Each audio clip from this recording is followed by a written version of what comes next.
I don't know what I'm doing. Stop asking me questions. I know it's been a minute since I uploaded. I know. What's going on, everybody? My name's Lexi, and you're watching The Nerds Table. Cue the intro.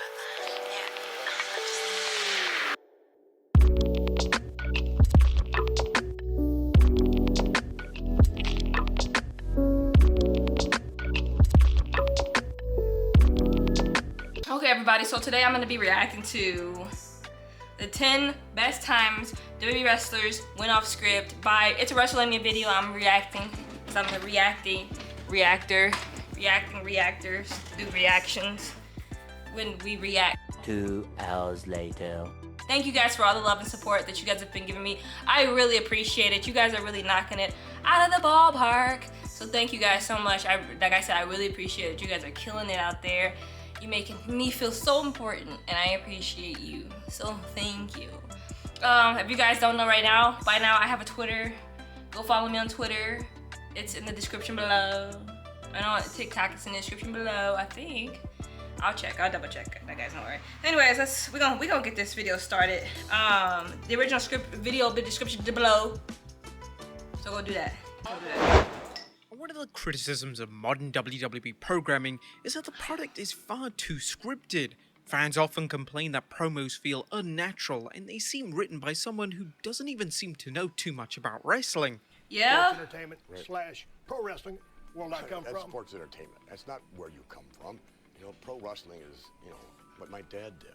Now, there have been a number of occasions where a superstar has gone off script, and as a result, it's made the segment even better. But again, these instances are still rare, particularly as the WWE prefers an overly scripted format for all their main shows. But which were the best off-script moments? Well, join us now as WrestleMania looks at 10 of the best times that WWE superstars went off script. Be sure to subscribe and hit that notification bell for daily wrestling videos, and follow us on Facebook for exclusive lists.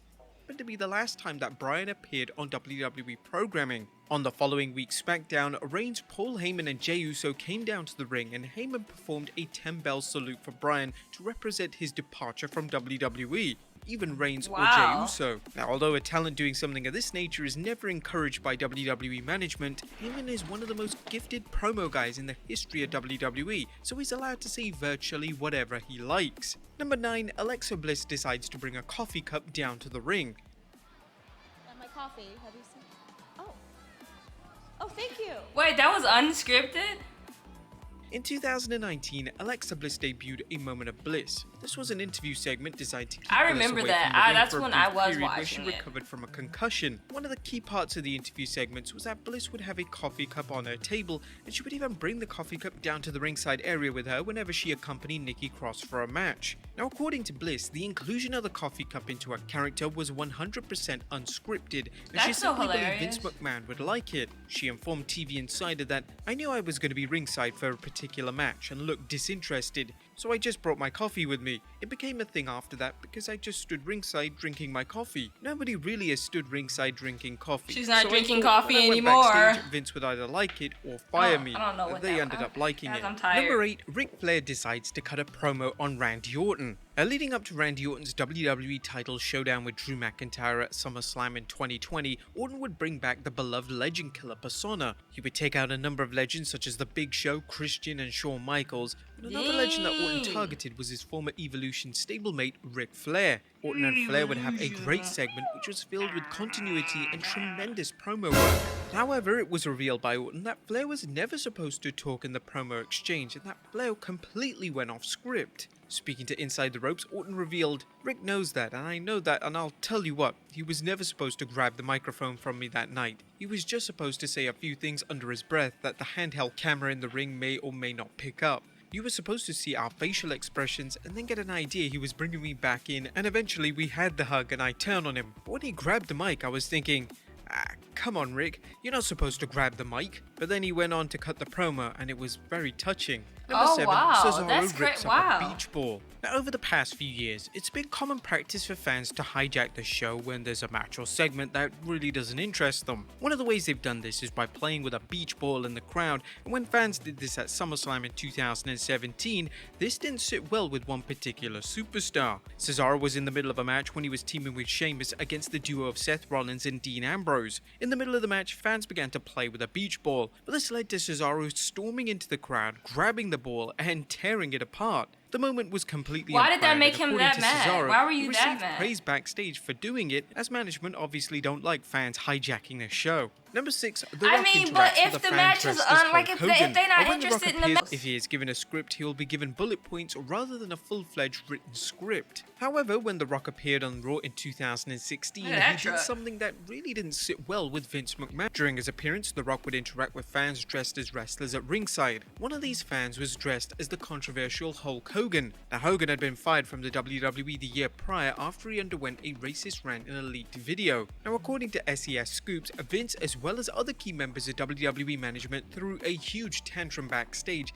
as they knew there was nothing they could do about the situation, and they simply had to witness it play out firsthand. Yeah, Number because 5, who's gonna Xavier stop The Woods Rock? cites Like, who's gonna stop frustrations The in Rock? an off-script rant. The WWE draft is usually a hot topic backstage with the WWE roster. It's Look been at reported NXT. in the past that superstars aren't aware of where they're being drafted to, and they find out the same time as fans watching at home. In 2019's draft, Xavier Woods was frustrated that a number of superstars who appeared on his Up Up Down Down YouTube channel had been moved to Raw. Woods was a SmackDown superstar, which therefore made collaborations a lot more difficult moving forward. Whilst appearing on the KO show, Woods began to shoot on the outcome of the draft during his promo, and he would state, "Honestly, on top of that, with all of this superstar shake-up nonsense, Raw took like 80% of the Up Up Down Down roster. And what am I supposed to do? I'm trying to make a successful YouTube channel. They're taking everybody from me, and honestly, if I don't see Tyler Breeze on SmackDown by the end of the show, I would lose my mind." Now, Woods had decided to go off script to cite his frustrations on live television. It was unclear if Woods was punished for going off script, however he did manage to deliver the rant in a way which was in line with his WWE television persona,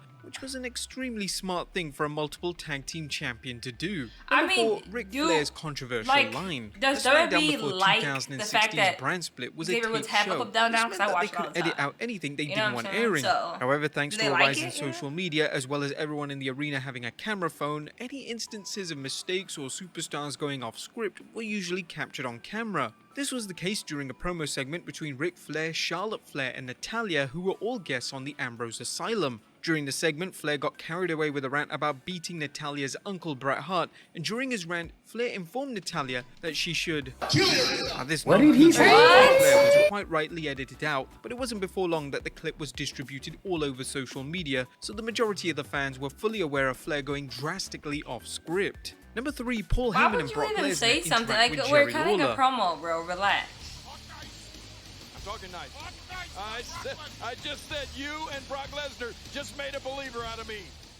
On the 6th January 2020 edition of Raw, Brock Lesnar declared that he would enter the Royal Rumble match as WWE Champion. Following his major announcement, Lesnar along with Paul Heyman walked over to the Raw commentary team, and this is when Lesnar put his hand on Lawler's shoulder, and Heyman informed Lawler that he was to say nice things about the WWE Champion. He would discuss the unscripted moment on his podcast and revealed, So all we can see is nothing. We could just see the cameras, and we just assume that they're seeing us and everything. And all of a sudden, I feel this hand on my shoulder, and I'm like, "What the heck?" And it's Brock Lesnar, and he's just kind of brushing aside, and he's walking past me. And then I look over to my right, and there, of course, is Paul Heyman, and he said, "Come on, King, talk nice about me, talk nice."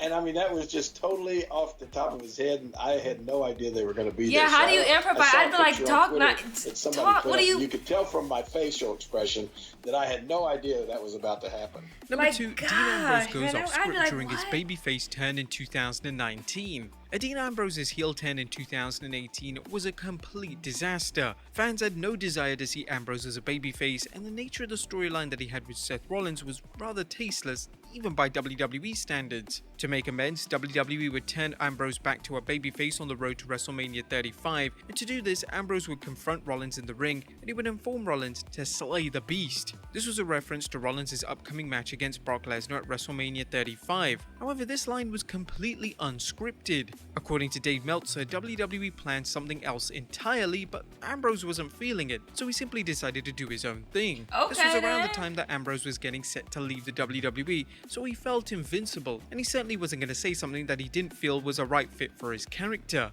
And number 1, Roman Reigns tells the fans to shut up.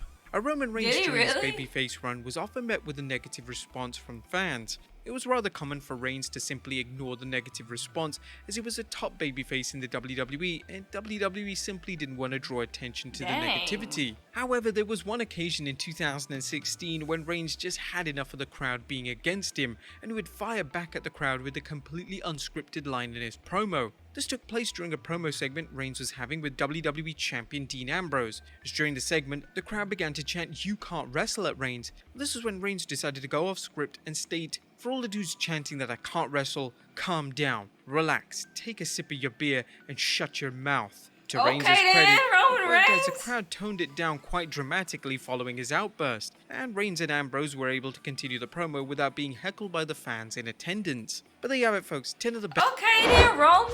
He said y'all not gonna do me like that. You're not gonna do me. It's just not gonna happen, buddy. That's crazy. Some of those I didn't know of. Dean Ambrose, I mean, him taking, his promo into his own hand and just kind of just going off of what he knows and making something cool out of it. I think that's great. I think that him and AEW is a whole nother story, but that's another video. So anyways, thank you guys for watching. I know it's been a minute since I uploaded. I'm getting back on my uploads this week, so I got y'all. Don't worry about it, okay? Okay. To end this off, I'm Lexi, and you've just watched The Nerds Table. Peace.